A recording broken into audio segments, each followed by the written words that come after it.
Trop bien, ça me fait hyper plaisir d'être là avec vous ce matin. C'est toujours beau de rendre gloire, redonner cette gloire qui revient au Seigneur Jésus pour ce qu'il a fait. Et je crois que c'est un privilège qu'on peut le faire semaine après semaine, de pouvoir se le rappeler, de pouvoir toujours réaliser ce qu'il a fait, c'est tellement grand. Je crois qu'en tant qu'humain, des fois, on a un petit peu tendance à oublier certaines choses ou peut-être prendre certaines choses pour des acquis, parce qu'on nous l'a dit depuis tout petit. Depuis tout petit, mes parents m'ont dit que le Seigneur, il est mort sur la croix, et peut-être qu'au bout d'un moment, ça devient un peu une routine, ou peut-être ça devient un peu quelque chose de banal. Mais heureusement, on peut le faire chaque semaine, et je crois que ça, c'est très important. Et c'est quelque chose de beau qu'on peut se rappeler, ça, chaque semaine, ce que le Seigneur, il a fait pour nous. Et là, j'ai envie de vous poser une question. Le Seigneur, ok, il a fait des grandes choses pour nous, c'est vrai, on l'a rappelé. Mais alors nous, qu'est-ce qu'on peut faire pour le remercier? Est-ce qu'il y a des choses qu'on peut faire maintenant, aujourd'hui, cet après-midi, peut-être ce matin, pour lui dire merci pour ce que lui, il a fait pour nous? Et c'est vrai que souvent on dit on n'a rien fait, on a juste amené nos péchés, on l'a rappelé, et c'est vrai. On n'a rien fait pour avoir cette vie éternelle. D'accord, ça c'est un fait. Mais je crois que ce qu'on peut faire aujourd'hui, il y a des choses qui vont l'honorer. Et nos actions aujourd'hui, elles peuvent le remercier. Ce qu'on fait, ce qu'on dit, comment on agit, ça peut avoir des conséquences, je dirais, des conséquences positives pour le remercier, pour qu'on puisse montrer quelle est la réalité de notre cœur. Parce que Jésus, il a fait ça. Et j'ai envie de commencer avec vous, donc on l'a dit, les couronnes du croyant, tiens, c'est un thème qui est un peu surprenant, mais c'est quelque chose qui m'a pas mal frappé, et je vous propose de lire dans Apocalypse, au chapitre 4.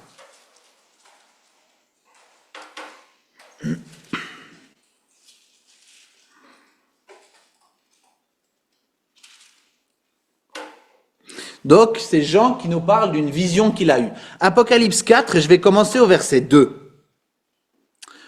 Sur le champ, je fus en esprit, et voici, un trône était placé dans le ciel. Et sur le trône, quelqu'un était assis. Et celui qui était assis était, à le voir, semblable à une pierre de jaspe et de sardius. Et autour du trône, un arc-en-ciel, à le voir, semblable à une émeraude. Et autour du trône, 24 trônes. Et sur les trônes, 24 anciens, assis, vêtus de vêtements blancs. Et sur leurs têtes, des couronnes d'or. Bon, je passe au verset 10. Non, verset 9.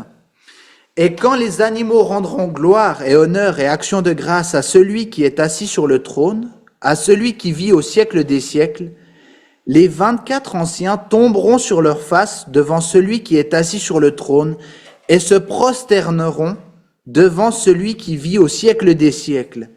Et ils jetteront leurs couronnes devant le trône, disant : Tu es digne, notre Seigneur et notre Dieu, de recevoir la gloire et l'honneur et la puissance, car c'est toi qui as créé toutes choses, et c'est à cause de ta volonté qu'elles étaient et qu'elles furent créées. Ok, je vous réexplique ce qu'on vient de lire. On a un trône, dessus, il y a le Seigneur qui est assis. Autour de ce trône, on a 24 autres petits trônes, et sur ces 24 petits trônes, il y a des anciens qui ont une couronne sur leur tête. Et au bout d'un moment, ces 24 anciens viennent donner leur couronne au Seigneur Jésus. C'est ce qu'on a lu. Les 24 anciens tomberont sur leur face et jetteront leur couronne aux pieds du Seigneur Jésus. Et ça, moi, je trouve incroyable. On a là 24 anciens qui peuvent donner une couronne au Seigneur Jésus. Vous vous rendez compte de cette scène? Moi, je me dis, mais un jour, je vais voir Jésus, c'est clair. Un jour, je vais être devant lui. Moi, j'aimerais bien pouvoir lui donner des couronnes. Vous vous rendez compte à quel point c'est gratifiant et à quel point on peut dire, Seigneur, tu as tellement tout fait dans ma vie, je te donne ma couronne. Je te donne une couronne. Et ça, c'est incroyable.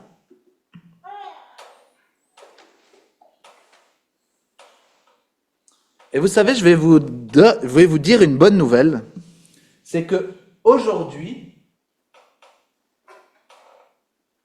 si on fait certaines choses, certaines actions, ça nous est dit dans la Bible qu'on recevra des couronnes. Ok, je résume. Aujourd'hui, on peut faire certaines actions qui vont nous donner des couronnes qui plus tard, c'est pas tout à fait dit comme ça, mais moi je le dis comme ça, qui plus tard on pourra donner ces couronnes au Seigneur Jésus. Vous vous rendez compte la joie et le privilège que c'est? Ce que tu peux faire aujourd'hui vont faire que plus tard tu recevras une couronne et là-haut tu pourras donner cette couronne au Seigneur Jésus. Cette couronne à la personne qui a tout fait. On l'a rappelé ce matin, tout ce qu'il a fait pour nous. Vous vous rendez compte le privilège qu'on a de pouvoir le faire? Alors on va voir quelques-uns des passages dans la Bible qui disent, si vous faites ça, vous recevrez une couronne. Et moi je vous propose de prendre un premier passage dans Jacques.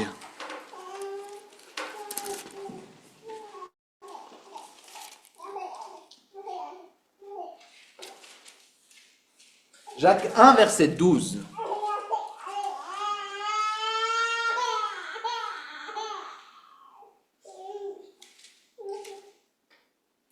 Jacques 1, verset 12.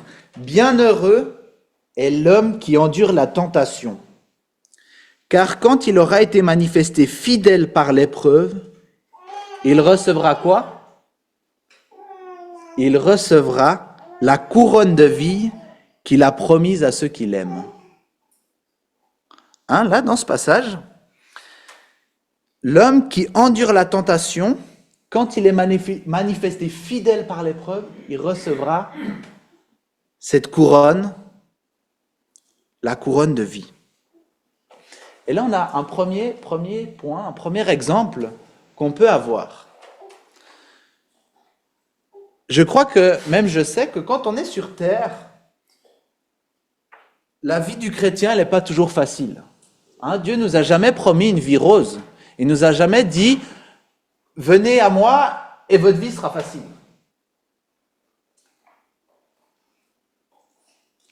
Je suis désolé de vous l'apprendre. Je ne pense pas que je vous l'apprends. Vous le savez. Mais, dans les épreuves, dans la tentation, quand on est fidèle,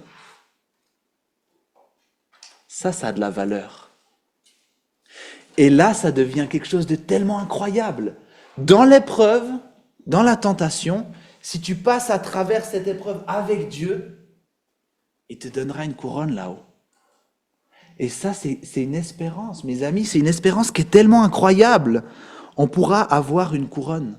Et c'est ça qui est fort, c'est que c'est ce qu'on vit aujourd'hui qui va impacter aussi ce qui va se passer là-haut au ciel.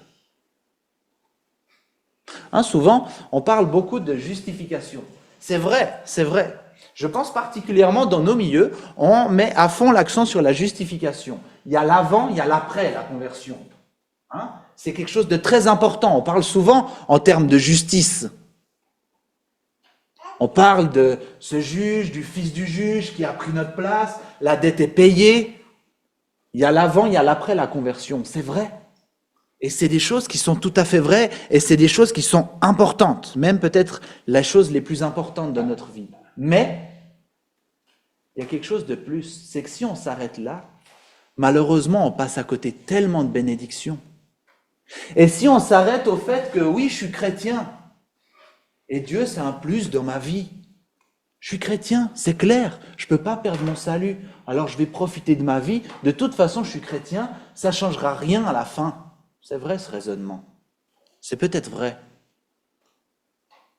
Mais je crois qu'on passerait tellement à côté de belles choses. Et on passerait tellement à côté du fait qu'un jour, on pourra arriver devant le Seigneur, lui dire, oui, c'est vrai, je suis chrétien, c'est vrai, tu m'as sauvé, c'est vrai, j'ai cru, c'est vrai, je me suis converti. Mais regarde en plus, durant toute cette période que tu m'as accordée sur la terre, où j'étais chrétien, où je te faisais confiance, regarde toutes les pas de foi que j'ai pu faire pour toi. Regarde à chaque fois où dans l'épreuve j'ai été fidèle. Regarde toutes ces couronnes que je peux te donner. Ça, c'est incroyable. Et ça, c'est la vie du chrétien. C'est plus que la conversion. Je ne suis pas en train de dire que il faut... Je ne suis pas en train de dire que la vie va justifier. Non, mais si on s'arrête à la justification, c'est triste. Et moi, j'ai envie de vous encourager. Soyons fidèles. Dans ce passage, on parle aussi de l'épreuve.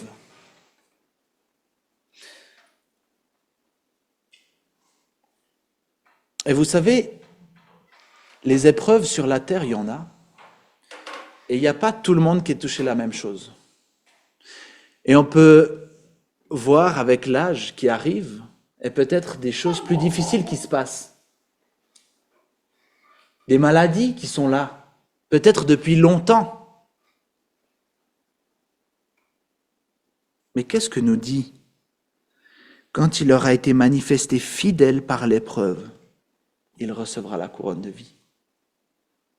Même si c'est dur, j'ai envie de vous encourager, mes amis, persévérons. Persévérez avec le Seigneur. Oui, peut-être que c'est dur, mais il y a une belle promesse à la fin. Il y a une belle chose que Dieu nous promet. Je vais juste vous raconter une petite histoire qui m'a beaucoup marqué. J'ai grandi à la Vallée de Joux, on n'était pas beaucoup à l'église. Et un frère qui est décédé maintenant, qui m'a beaucoup impacté dans ma vie parce qu'il a beaucoup enseigné quand j'étais jeune, vu qu'ils n'étaient pas beaucoup, c'était souvent les mêmes. Et ce frère est tombé vraiment malade, et une maladie incurable. Et sa santé a dégénéré, et la fin de cette maladie, c'est la mort assurée, et souvent une mort assez terrible. Ses muscles ne fonctionnaient de moins en moins. Et quand ça arrive aux muscles, par exemple, de la respiration, au final, il s'étouffe. Et c'est vraiment terrible. Je suis pas en train de minimiser l'épreuve. Je suis pas du tout en train de minimiser. Et c'était vraiment terrible. Et je m'en rappellerai quand même toujours à la fin de sa vie. C'était triste de le voir dans cet état. Et je sais pas exactement pourquoi, mais au bout d'un moment, son raisonnement a, je crois, aussi été un petit peu altéré, peut-être par le manque d'oxygène, ou je sais pas. Mais je sais qu'à la fin de sa vie, il commençait un petit peu à remettre en doute toutes ces choses-là. Il disait, mais je sais même pas si tout ce que j'ai enseigné, c'est vrai. Et moi, ça m'a fait un peu un électrochoc, et je me disais, non, pas maintenant, s'il te plaît. Tu as vécu une tellement belle vie avec Dieu. Alors heureusement, oui, c'est pas la fin qui va donner la couleur de toute sa vie. Non, heureusement que Dieu, il prend pas un acte à la fin, et voilà. Mais à la fin de sa vie, j'avais envie de lui dire, tiens bon, sois fidèle maintenant. Ok, c'est peut-être le moment le plus dur de ta vie. Ok, mais tiens bon, dans un petit moment, tu vas voir Dieu. Et dans un petit moment, tu auras une couronne pour lui donner. Sois fidèle jusqu'à la mort. Et je crois que c'est une prière qu'on peut faire aussi maintenant face à la mort. Si un jour Dieu nous permet qu'on ait une maladie, ou peut-être l'âge avancé et qu'on ne le verra pas revenir, mais qu'on va décéder avant qu'il revienne, et peut-être face à la mort, rappelons-nous, soyons fidèles là, à ce moment-là. Et peut-être qu'on peut le prier déjà aujourd'hui, Seigneur, je veux être fidèle. Jusqu'à la mort.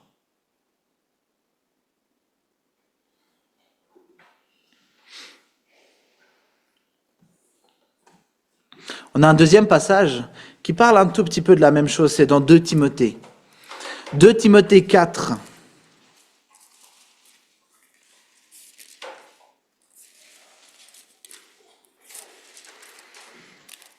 « 2 Timothée 4, verset 7. C'est Paul, l'apôtre Paul, qui est en train d'écrire un passage un peu dans la même situation. Il a été mis au courant par Dieu qu'il allait mourir. 2 Timothée 4, même je vais commencer en fait au verset 5. Mais toi, mon jeune Timothée, sois sobre en toutes choses, endure les souffrances, fais l'œuvre d'un évangéliste, accomplis pleinement ton service. Car pour moi, je sers déjà de libation, et le temps de mon départ est arrivé. J'ai combattu le bon combat, j'ai achevé la course, j'ai gardé la foi. Désormais, m'est réservée la couronne de justice que le Seigneur juste juge me donnera dans ce jour-là, et non seulement à moi, mais aussi à tous ceux qui aiment son apparition. Qu'est-ce que l'apôtre Paul a fait pour avoir cette couronne de justice? Qu'est-ce qu'il a fait? C'est marqué. C'est le verset 7. Qu'est-ce qu'il a fait? J'ai combattu le bon combat, j'ai achevé la course, j'ai gardé la foi.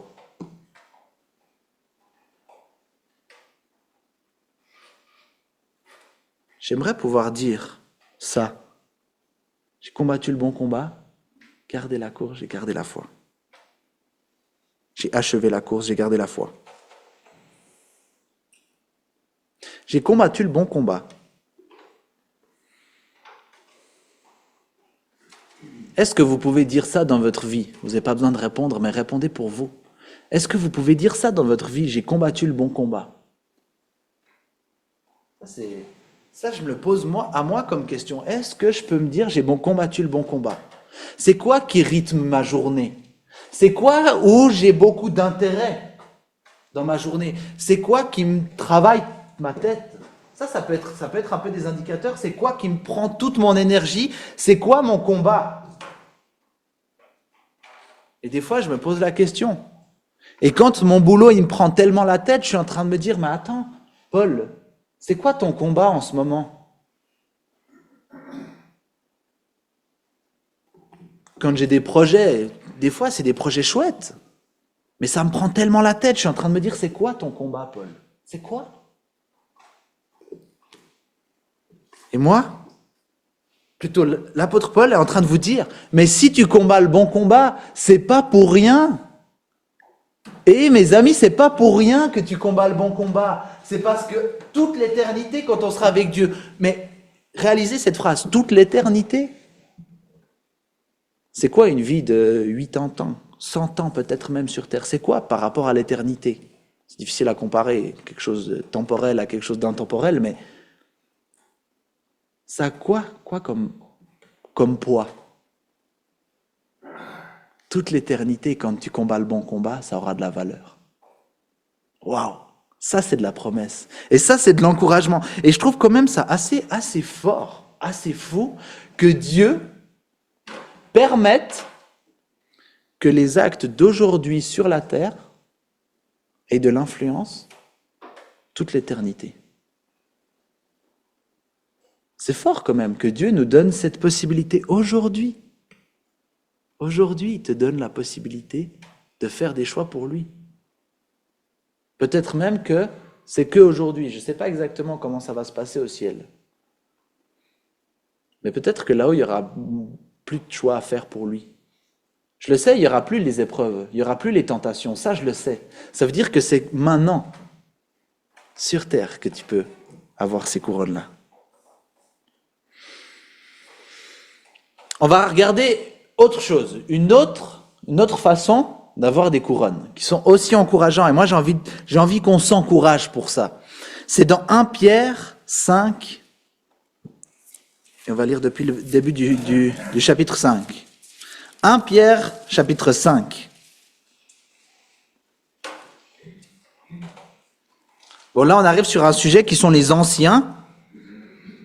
On ne va pas entrer dans le débat s'il faut qu'il y ait des anciens ou s'il y en a ou quoi que ce soit, mais les anciens. Là, ça parle spécifiquement à eux, mais je crois que l'idée, elle est aussi pour tout le monde. Alors, je lis au début du chapitre 5.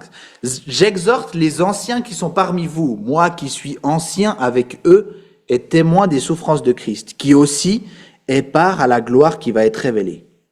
qu'est-ce que vous devez faire, vous les anciens? Paissez le troupeau de Dieu qui est avec vous, le surveillant non point par contrainte, mais volontairement, ni pour un gain honteux, mais de bon gré, ni comme dominant sur des héritages, mais en étant les modèles du troupeau. Et quand le souverain pasteur sera manifesté, qu'est-ce qui se passe? Vous recevrez la couronne inflétrissable de gloire. Et là, c'est beau. Vous vous rendez compte ce que le Seigneur, il vous demande? Prendre soin. Okay. Dans ce passage, il parle particulièrement aux anciens. Mais je crois que l'idée est de prendre soin des gens.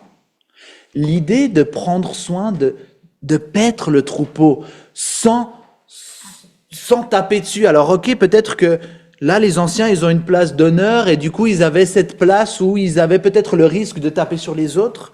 Mais en tout cas, si tu le fais bien,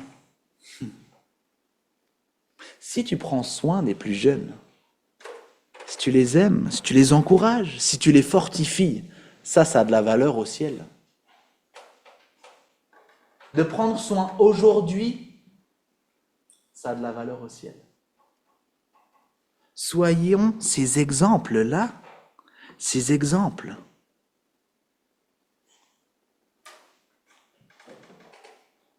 Incroyable. En prenant soin des gens, on peut avoir cette couronne. Qu'est-ce que c'est encourageant? Et vous savez, ça a beaucoup de valeur de prendre soin des enfants. Même le Seigneur Jésus, quand il était sur terre, peut-être que vous connaissez ces passages, mais le Seigneur Jésus, quand il était sur terre, il a dit, prenez soin des petits-enfants. On peut le lire, Matthieu 10. Matthieu 10, verset 42.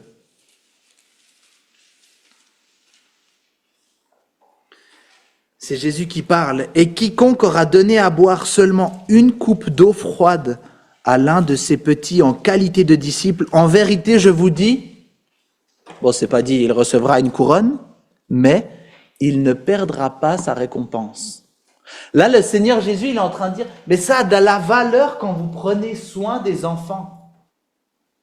Ça a de la valeur quand vous êtes dans un camp et que vous prenez soin des campeurs qui sont là. Ça a de la valeur quand vous prenez soin de vos petits-enfants, quand vous prenez soin de vos enfants, quand vous prenez soin de ces gens-là. Ça a de la valeur pour Dieu. Ça a de la valeur quand tu donnes juste un verre d'eau. C'est quoi un verre d'eau? Mais c'est rien. Sérieusement, ça ne demande pas beaucoup d'efforts. Hein, surtout nous en Suisse où on ouvre juste le robinet, on a de l'eau. Si c'est un peu trop chaud, on met plus froid et puis c'est bon. Mais juste ça a de la valeur pour Dieu. Moi, je trouve que c'est hyper encourageant de se dire, en fait, ce que je fais aujourd'hui par amour pour Dieu, par amour pour mes autres, ça a de la valeur pour l'éternité. Et ça, Dieu, il le voit.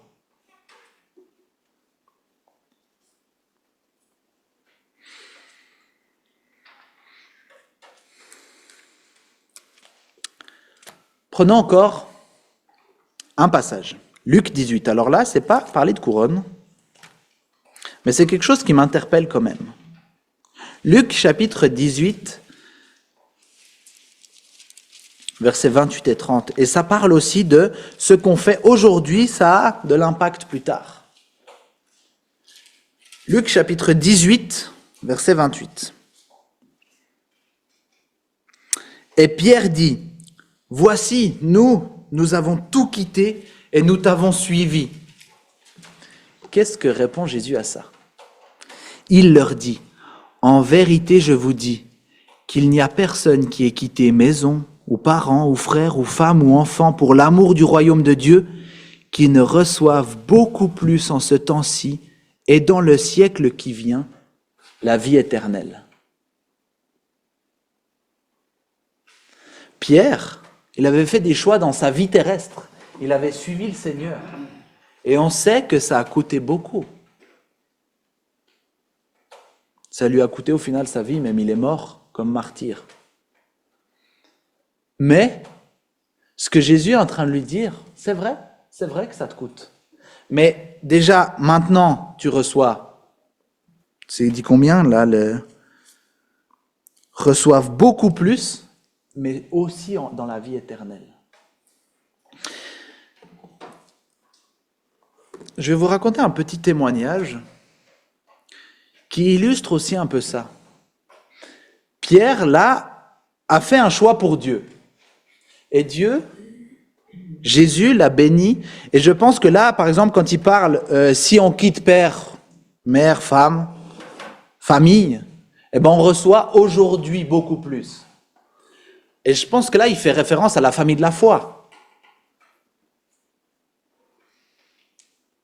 Et cette famille de la foi, quand on a fait notre voyage avec Nathalie, dernièrement en France, on a été chez des gens, on connaissait personne. On connaissait un jeune peut-être. Souvent on connaissait un jeune et on ne les connaissait pas. Et en fait, au bout de 10 minutes, c'était nos amis. C'était la famille. Pourquoi? Parce qu'on a le Sauveur en commun.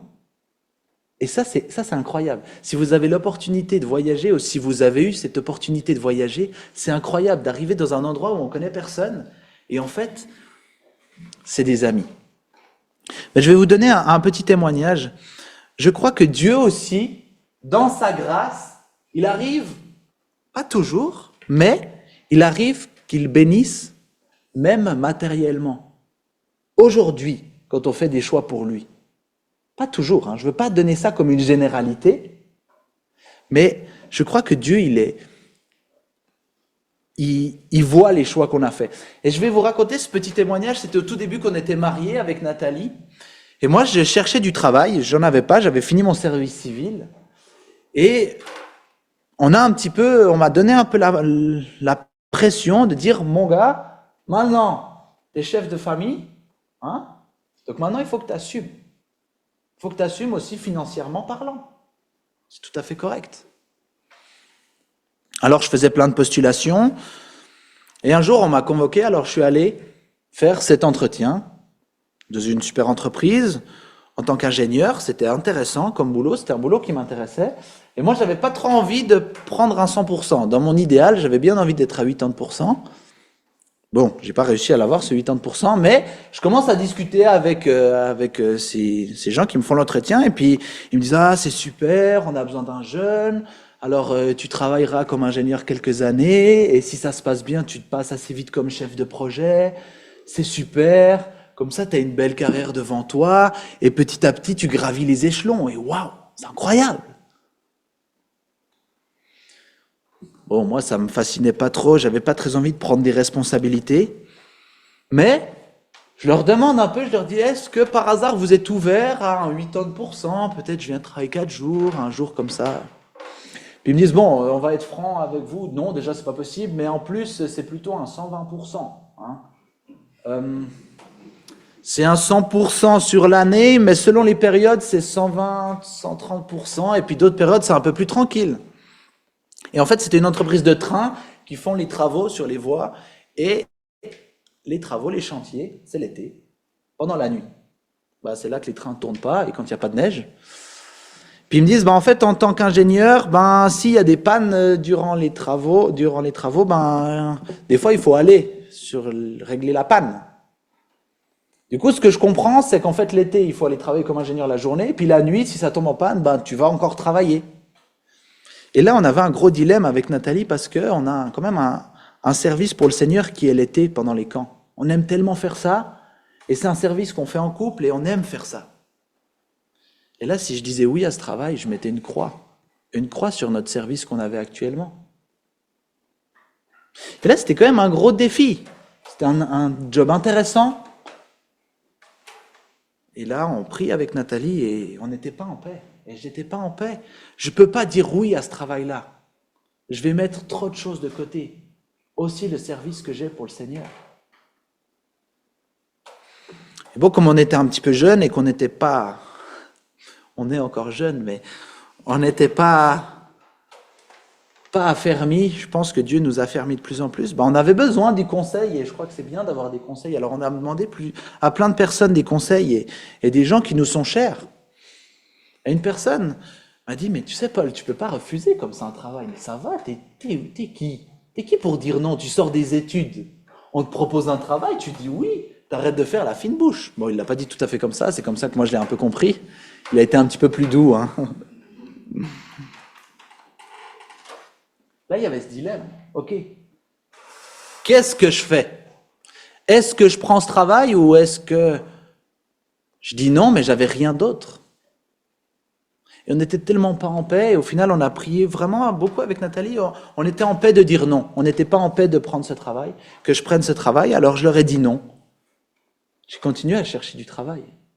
Je dis au Seigneur, mais Seigneur, je ne peux pas prendre ce travail pour toi. Je ne peux pas.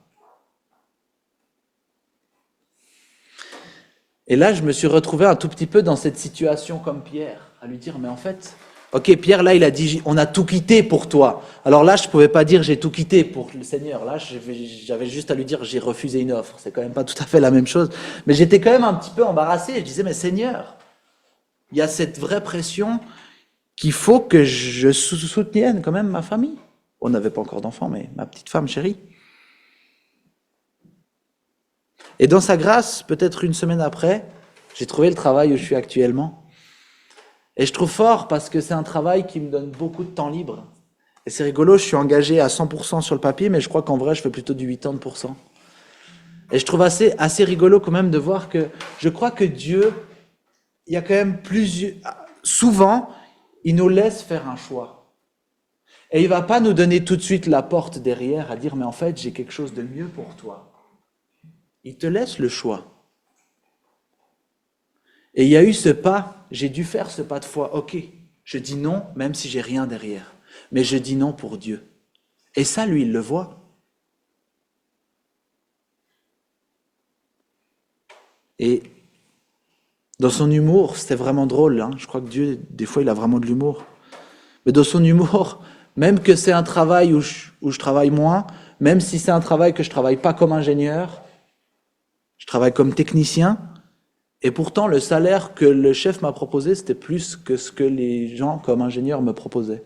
Je trouve ça rigolo. Je faisais pas ça pour l'argent, mais je trouve marrant, en fait, Dieu, il a dit, un petit peu là, Dieu qui me disait, mais en fait, tu as fait un choix pour moi, je veux aussi te bénir là-dedans. Aussi actuellement. Et je sais que ce choix-là, il aura aussi des conséquences au ciel. Parce que ce choix-là, on a pu faire un camp cet été. Par ce choix-là. Et je trouve fort parce que aussi avec ce travail-là, mon chef a été d'accord qu'on parte 3 mois. Ça faisait même pas 1 an que j'étais dans l'entreprise, il m'a accordé 3 mois. C'est incroyable. Ça se fait pas. Mais ça, Dieu, il le savait. Et moi, j'ai envie qu'on s'encourage aussi des fois à faire des choix pour Dieu. Des choix parce que quand on fait ce choix pour Dieu, Dieu, il voit ce qui se passe dans notre cœur. Et ce choix-là, Dieu, après, il peut l'utiliser. Ce ne sera pas toujours comme ça. Hein. Des fois, peut-être qu'on va faire un choix et puis que ça va être dur. Et puis que ça va être dur pendant plein d'années et puis qu'il y aura des conséquences. Mais même si c'est difficile sur terre, quand c'est un choix pour Dieu, là-haut, ça aura tellement plus de valeur.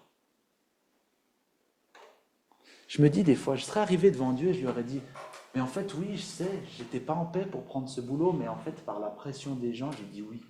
Ça a quoi comme poids à Dieu, ça?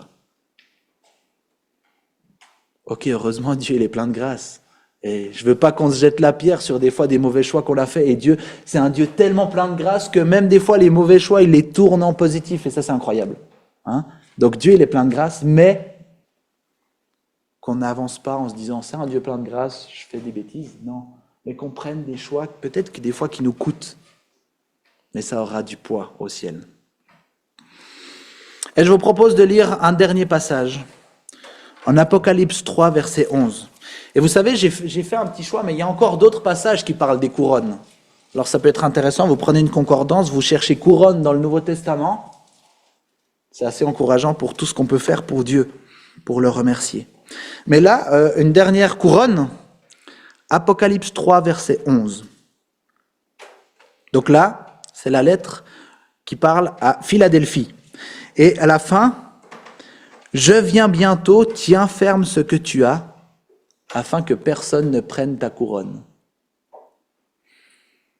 Tiens ferme ce que tu as. Ici, on est la plupart, je ne connais pas tous parfaitement, mais la plupart, on vient de familles chrétiennes et on a reçu beaucoup de choses. Hein? Par la grâce de Dieu, on a été enseigné. Par la grâce de Dieu, on connaît plein de choses sur lui.